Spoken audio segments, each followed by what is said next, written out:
Be encouraged, love. We'll see you through, love. Be the first to love and fill your heart with. Be about it. Sing a song about it. Never doubt that. Inspirational love is our shelter.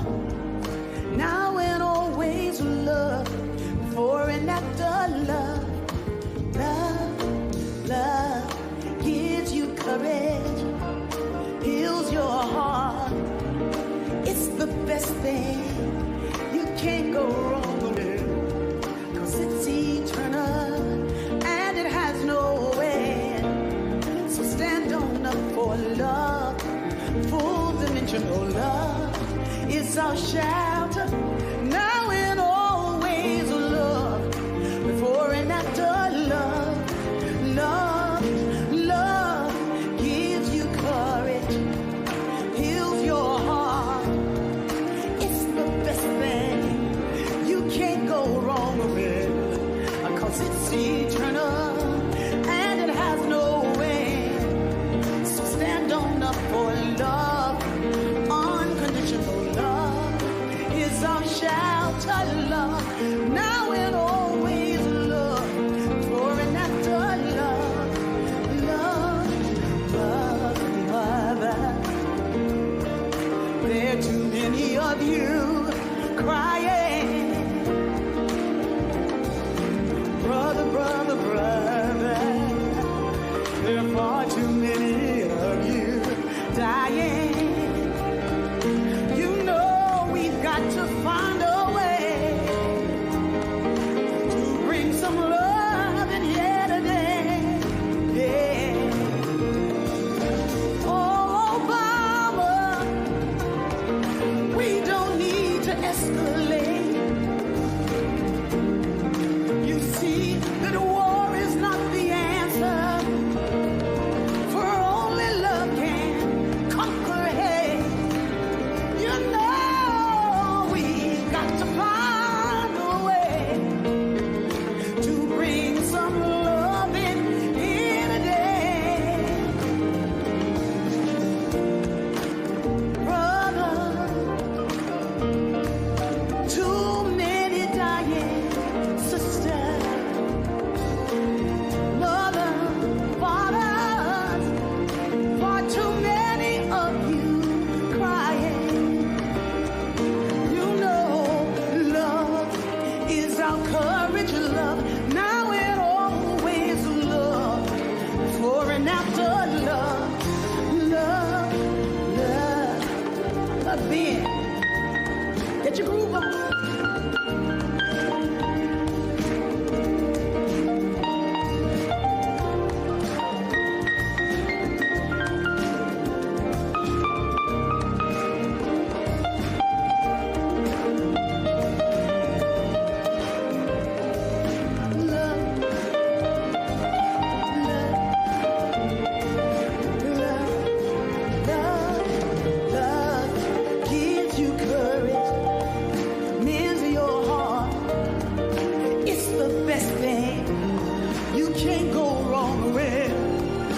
It's eternal and it has no end. So stand on up for love.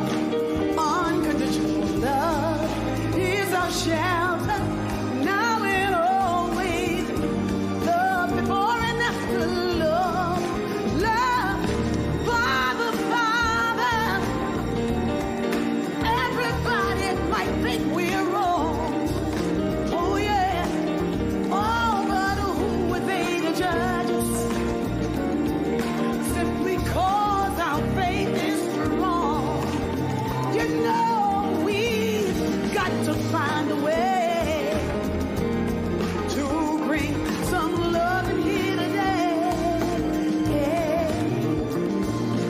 Love is eternal and it has no end. It's eternal and it has no end. It's eternal and it has no end. So stand on up for love.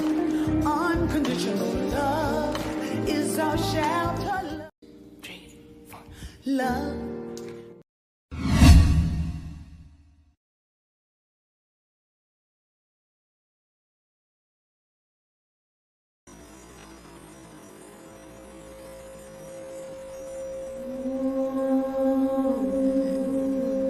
May our hearts be open.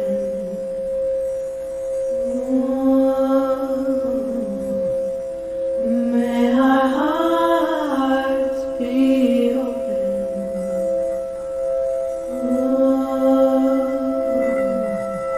May our hearts be open.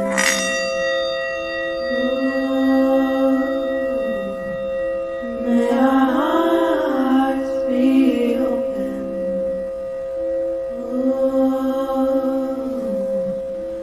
May our hearts be open. Good morning, everyone. I'd like to thank you for joining us today at Open Heart. Today, I want to welcome all of our visitors and any new visitors we've had and any visitors that are coming back for a second time. You're now family, and I want to say welcome home. And I want to say welcome home to our Open Heart Spiritual Center family. Let's just take a breath in. Just recognizing and realizing that there is only one mind. That mind is the mind of God, Spirit, Allah, Buddha, whichever name you choose to call it. That mind is within me, it's within each and every single one of us. That mind is perfect, whole, and incomplete. That mind is my mind, your mind, and all mind now. And so I just simply call this day so beautiful. I call this day with such an openness and allowing ourselves to be free from what has happened from before this time or come before this time, and just allowing ourselves to be completely present. Present as we hear the song sung, listening to the words of that song, for there is something speaking to us through song and through word, through the message, through the affirmative reading, through all that have a part in today's service. And I am just so grateful for the message today, that it speaks right to our hearts. It opens our hearts up even wider than they are now. And as we take the message in, the singing in, the reading in, as we take that in and allow ourselves to just hold that, and it's now another tool in our spiritual toolbox, I call it. And I am so grateful for this day to begin and to celebrate, knowing that it is all good, it is all good, it's all done, and so it is.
Please don't miss this train at the station.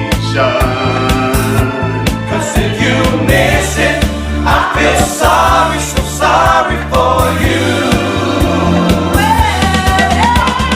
People all over the world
What comes from the heart reaches the heart.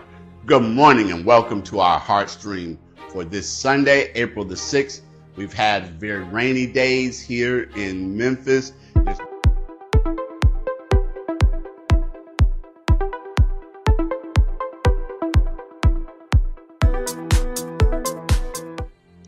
What comes from the heart.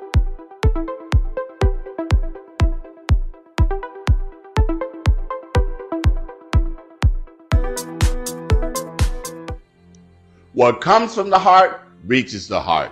Good morning and welcome to our Heartstream for this Sunday, April the 6th. We've had very rainy days here in Memphis. There's been a lot of flooding. We know that in other parts there have been storms along with high winds and even tornadoes. There have been people who have lost their lives, lost property. We want to continue to hold the space and hold prayers for each and every one of you. I hope that you remain safe and continue to know God's presence in your life and experiencing that in your life.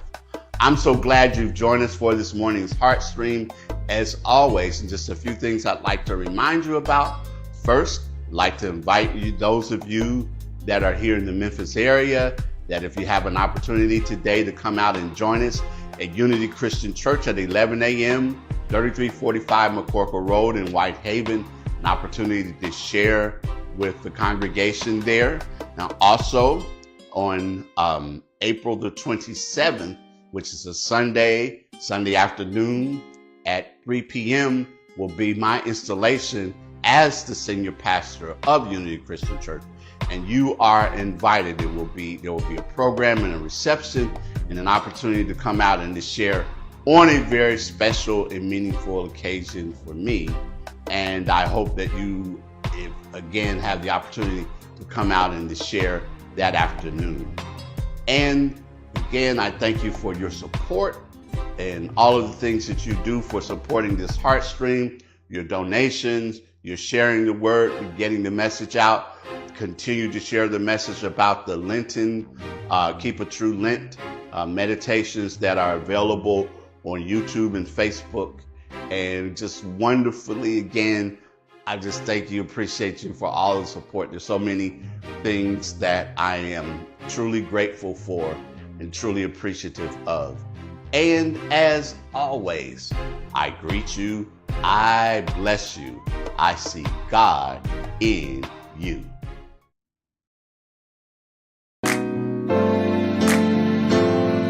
Today is a day like no other day.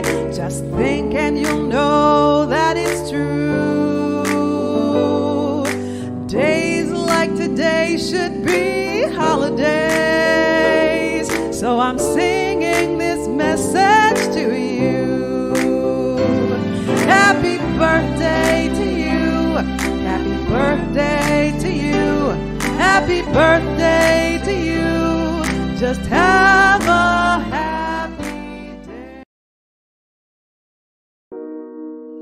There are several ways to give to Open Heart: through our Cash App at OHSC901, online at OHSC901.com, or text the word GIVE to 615-422-4290. A powerful way to start or continue your day is with our daily prayer call. Each morning at 8 a.m. Central Time, a prayer team member provides an inspirational reading and an affirmative prayer. Join us at 901-586-8755. Join us at 11 a.m. for the Sunday celebration at Unity Christian Church. We'd love to have you come out, 3345 McCorkle Road. And if you're not able to be here in person, you can also watch the service at unitychristianchurch.us, the website. Love to see you. This collaboration between these two magnificent congregations. Welcome to day 33. Our theme is divine judgment. I invite you to join me as we take a breath, breathing in. And as we release this breath, affirm, I see through the eyes of divine wisdom and love, and just feel the clarity and wisdom within. Divine judgment is not about condemnation, but about seeing truth with spiritual wisdom. Let me say that again. Divine judgment, despite what we oftentimes hear, is not about condemnation, but about seeing truth with spiritual wisdom. Our scripture reference is judge not by appearances, but judge with righteous judgment. And that comes from John chapter 7, verse 24. True judgment comes from seeing through the lens of love and understanding, recognizing the divine in every situation. I think very often of the story about a person who had accused another person of stealing something. And every time after they saw them, they identified in their minds that person being a thief. And it was only later when they discovered that the person hadn't stolen from them at all. They had just simply misplaced it. But their judgment had condemned that person in that way and in that manner. And sometimes in those situations and circumstances, it's about asking for divine wisdom, being able to see things from a higher perspective, which leads me to the practical application for today. Pause before making any judgments today. Seek to see the situation from a higher perspective. Very often, things will happen and things will unfold and information will come to us that help us in that particular situation and circumstance. Our affirmation for the day: I see through the eyes of divine wisdom and love.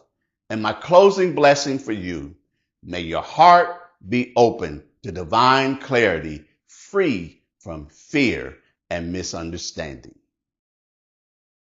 You can do this. Just do it. Just do it. Just do it. Don't try to figure it out. Just do it. That was right on time. Don't try to figure it out. Just do it. All right, here we go. So I start us off with the praise. 5, 6, 7, 8.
God is not love.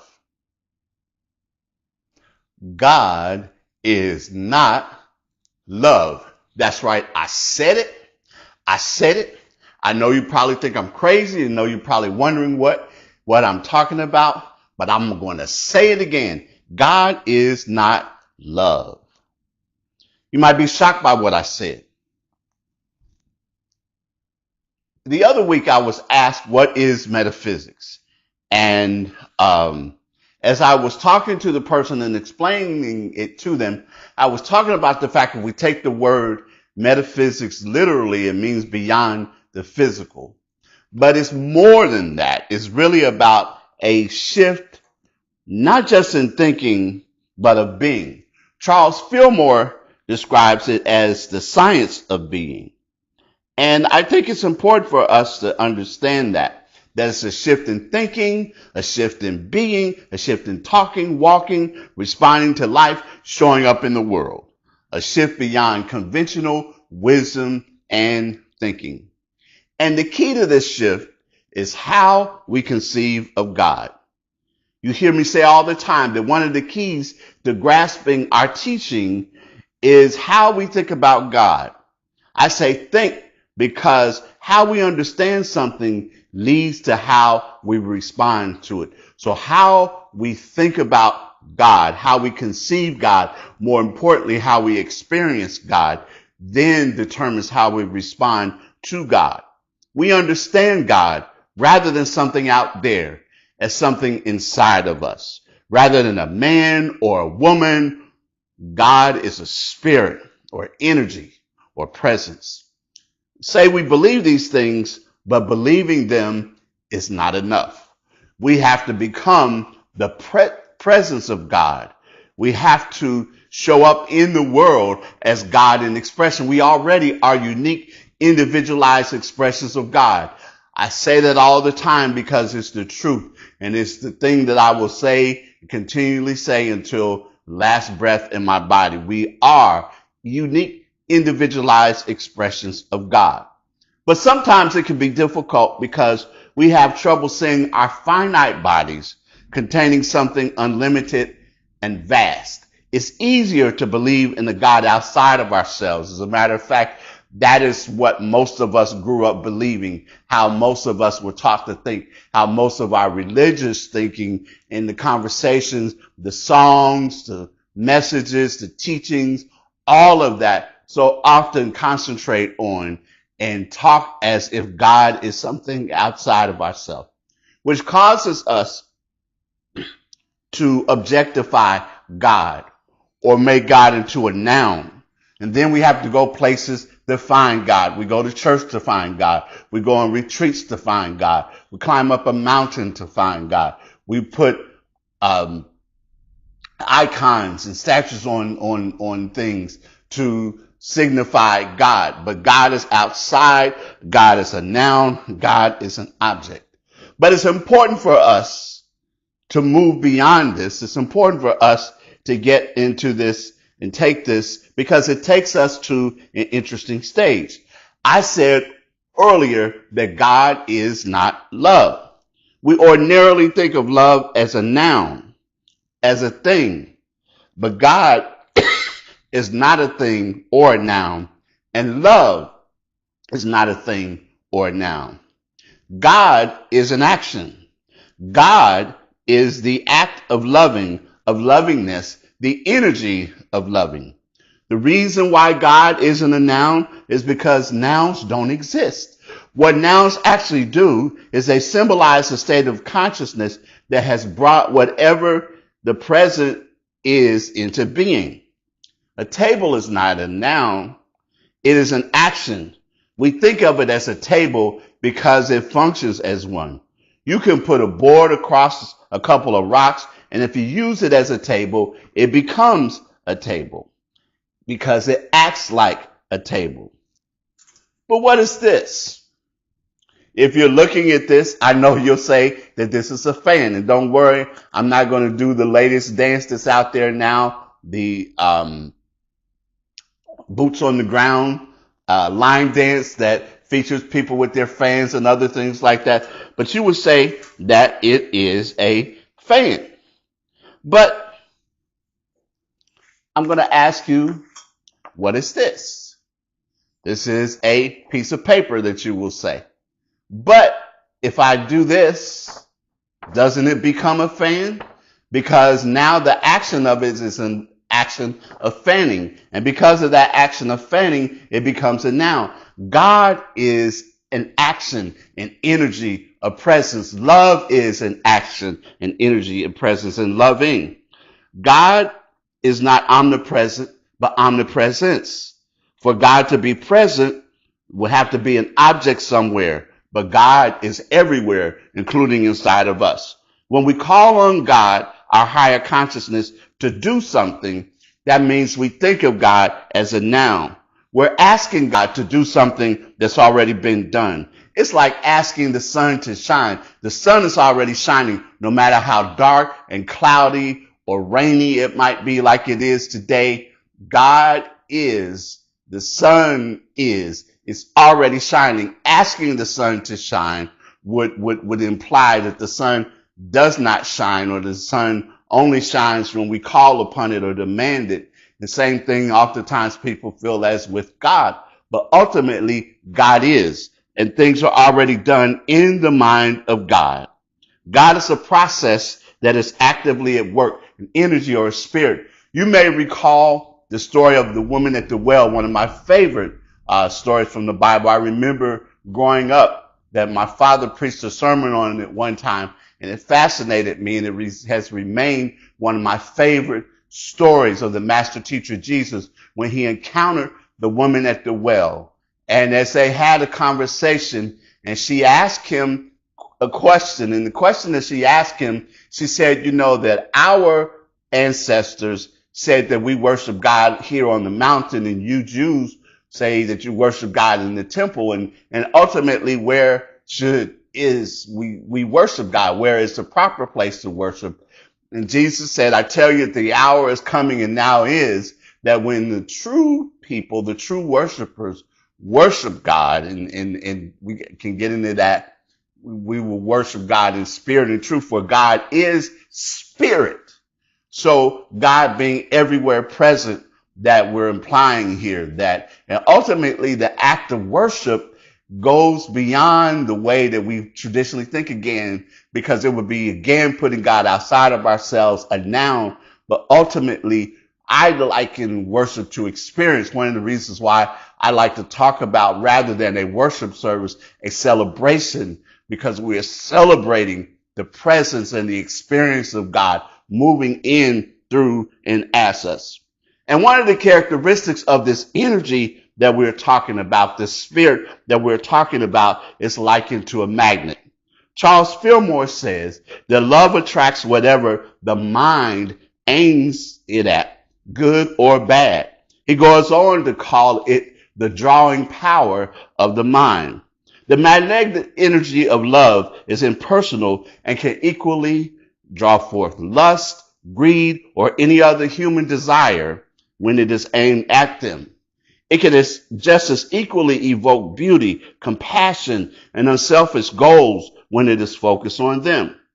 Through the thoughts we think, the love of money, the love of sex, the love of personal power, we borrow power from love for selfish purposes, and in doing so, we can use it to destroy rather than heal. But what I want to talk about this morning is about using this magnetizing power of love, the energy of love, not to destroy, but to be a center of love, as Eric Butterworth says. Mary Alice and Richard Jaffola write, love doesn't need a focus. It can be felt for another, but love is not primarily a relationship to a specific person. In other words, it does not need an object on which to focus. It's like a powerful floodlight which brightens a whole room rather than a flashlight which only illuminates where it is pointed. Love is an attitude which determines how we relate to the world. If we love one person and are indifferent to the world, We are like the flashlight, but this is not love. It's dependent attachment to something that makes us temporarily feel good.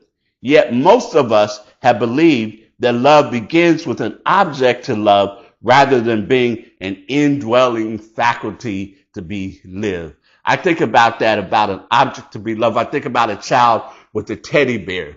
That here you have this inanimate object, which is just made up of cloth and stuffing and all kinds of other things like that. But you cannot convince the child who takes that teddy bear in its arms and begins to squeeze it and hug on it and kiss it and become attached to it that it is not expressing love to the child.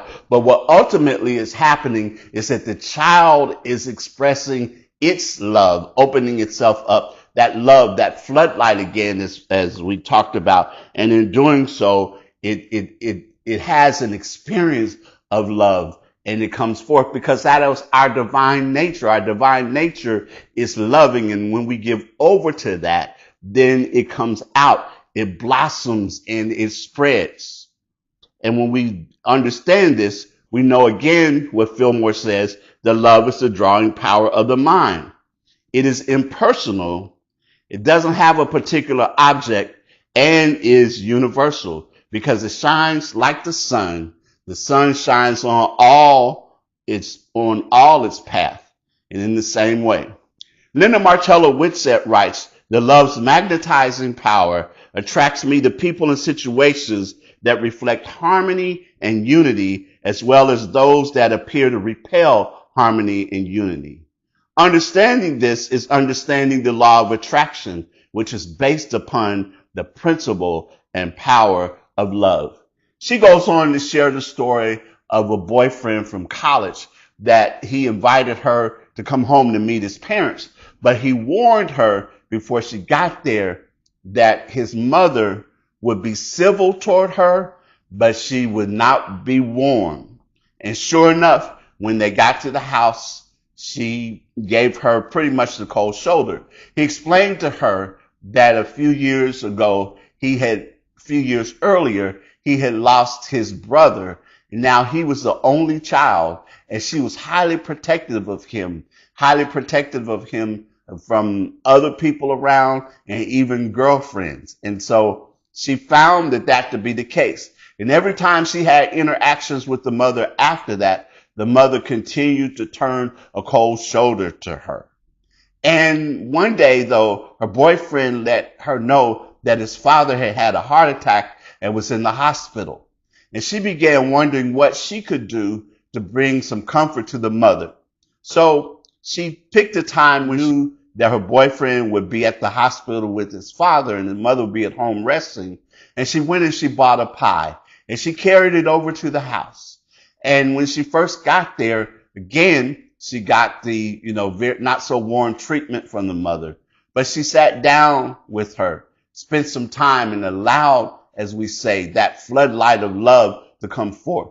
And as they started to have more of a conversation, the mother began to reveal her fear of losing the husband now in the same way that she had lost her son. And she went on to express how protective she was of her child and admitted those things. And she continued to warm up and continued to warm up. And from that time on, she and her boyfriend's mother had a very warm and loving relationship, and they had an opportunity to express that to one another. As a matter of fact, she says a few months later, when she broke up with the boyfriend, the mother blamed it on the boyfriend. She really liked the girl and thought it was all his fault. But the fact of the matter is that she talks about that. And as I listened to her talk about that, it made me think about an incident where I had a church member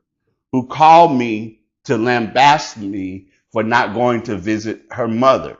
She called me everything but a child of God. And as I sat there and I listened to her on the telephone, and she went on and she was, cussing at me and saying all kinds of other things, I took a deep, deep breath, because there was a part of me that wanted to respond in like manner to her. But as I took that breath, some insight came to me. As a matter of fact, people oftentimes ask the question, what would love do now? But as I sat there and I listened and I took that breath, insight came to me. Because what I knew was that her mother had dementia. And the fact of the matter is that I had been going to see her. Her mother just didn't remember. And usually when I would get there, the caregiver would use that as an opportunity to step out to have a smoke break or whatever else it was. And so the mother would report to her that I hadn't been. But I knew something else. I knew that this mother had while the daughter that called me had been the one who done the most for her mother, provided for her, paid things for her, did all of that. Her mother got that confused with another sister, and she would give the other sister all the credit to talk about what a wonderful, wonderful daughter that she was, and go on and on and on.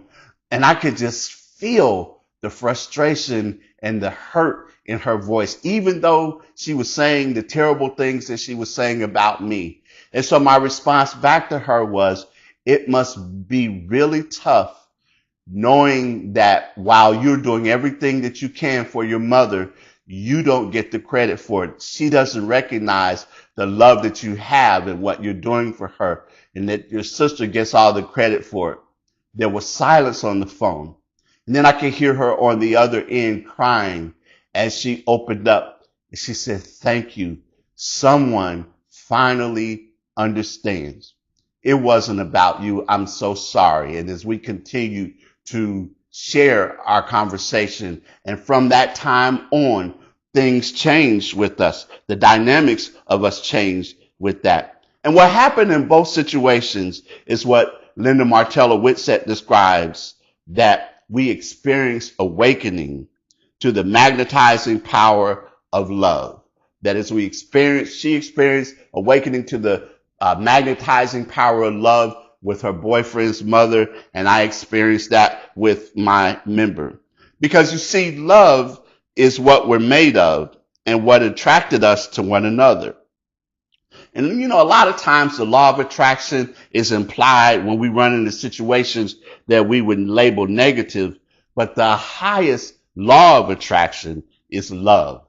The magnetizing power of love is our true nature, in which we can rightly claim, I am love. And from the scripture, John 12th chapter, verse 32, and when I am lifted up from the earth, will draw all people unto myself. My charge to you today is to become a center of love, to allow yourself to recognize and to realize that you can put love into action, become loving, open your heart, open your mind, open your very being, and being open and available to love. I'm closing with the song from Ricky Byers, which is Trust Love, Trust God, that love is everywhere, that we are all here to be perfect givers and receivers of love, and love will have the final word. No one ever loses when one trusts love, for love is something that will never fail. Love is the answer of the Spirit that is known by always giving. Love only always sees the truth beyond the appearances that we show it. Love judges not, and love renews. Love renews. Yes, love is a healer. Love loves to love and will keep on being love. This is the only way. Trust love, trust God, that love is everywhere, that we are all here to be the perfect givers of love and the receivers of love, and love will have the final word. No one ever loses when one trusts love. To love is to live within the holy breath of God. Love is the action of the Spirit that is known by always giving. Love always sees the truth beyond the appearances that we show it.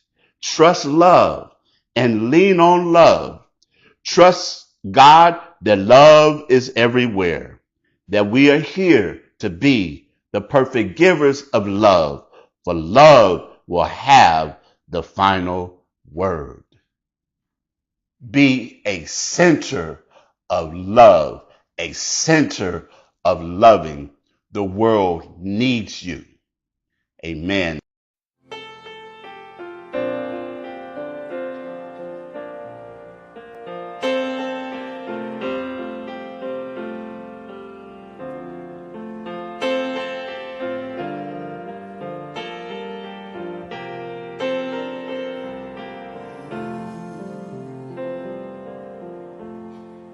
Just before you say something you can't take away, take a breath, then let it out. Try to think about what would love do now. Wondering if you should cross that line for good. Whatever you decide, ask yourself from inside, what would love do now? Everything is either an act of love or a cry for love. That's why for love we try for love. In the end, that's all we know that's real. Whether right or wrong doesn't matter, just as long as you let your heart decide. Ask yourself from inside, what will love do now? Everything is either an act of love or a cry for love. That's why for love we die for love. In the end, that's all we know that's real.